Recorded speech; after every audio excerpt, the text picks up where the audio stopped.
बिस्मिल्लाहिर्रहमानिर्रहीम। शुरू अल्लाह ताला के बाबरकत नाम से जो बड़ा मेहरबान नहायत ही रहम करने वाला है। अस्सलामु अलैकुम नाज़रीन, मैं हूं मलिक ज़ौहरुल्लाह और आप देख रहे हैं मेरा फेसबुक और यूट्यूब चैनल। नाज़रीन, कभी कभार हमें अपनी परेशानियां बहुत बड़ी लगती हैं और हम समझते हैं कि ये परेशानियां सिर्फ हम ही पर आई हैं और हम मायूसी इख्तियार कर लेते हैं। आज हम कोशिश करेंगे कि अपनी परेशानियों को अंबिया की सीरत से कंपेयर करें कि अंबिया पर वो परेशानियां, वो मुसीबतें, उस तरह की मुसीबतें, उस तरह की प्रॉब्लम्स आई तो अंबिया ने उनको किस तरह से फेस किया, अंबिया ने हमें क्या सबक दिया। तो अंबिया की सीरत से कुछ ना कुछ सीखने की कोशिश करेंगे। जब कभी आपके खूनी रिश्तेदार आपका दिल दुखाएं तो एक बार हज़रत यूसुफ़ अलैहिस्सलाम को ज़रूर याद कर लेना कि उनको उनके भाइयों ने कुएं में फेंका था।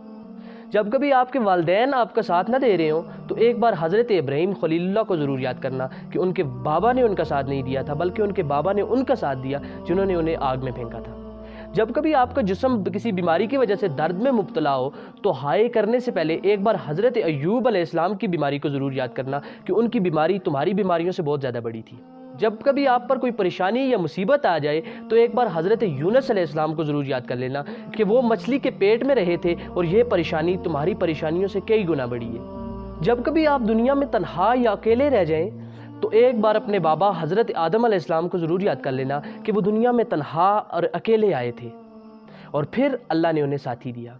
जब कभी अल्लाह के किसी हुक्म की समझ ना आए तो एक बार हज़रत नूह अलैहिस्सलाम को ज़रूर याद कर लेना कि उन्होंने बग़ैर कोई सवाल किए कश्ती बनाई थी, फिर उसी कश्ती की वजह से अल्लाह ने उन्हें अजाब से बचाया था। जब कभी आपके दोस्त बाब और रिश्तेदार आपका तमस्खुर और मजाक उड़ाएं तो एक बार इमामुल अंबिया खातमुन नबिय्यीन मुहम्मद रसूलुल्लाह सल्लल्लाहु तआला अलैहि वसल्लम को ज़रूर याद कर लेना कि उनके रिश्तेदारों और दोस्त बाब ने ना सिर्फ उनका तमस्खुर और मजाक उड़ाया बल्कि लोगों ने उन्हें पत्थर भी मारे, लेकिन उन्हें फिर भी अल्लाह के दीन की तबलीग की और हक़ के रास्ते पर डटे रहे।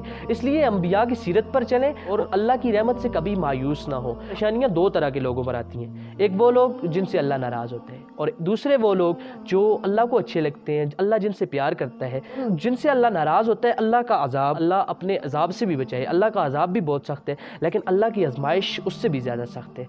आपके ऊपर आजमाइश भी हो सकती है, आप अल्लाह को अच्छे लगते हैं इसलिए आप पर परेशानियाँ आ रही हैं। आजमाइश में ख़ुद को कमज़ोर साबित ना करें, डटे रहें और अल्लाह से मायूस कभी ना हो। 70 माओं से ज़्यादा प्यार करने वाला कभी आपको तन्हा और कभी आपको परेशानी में मुब्तला नहीं कर सकता।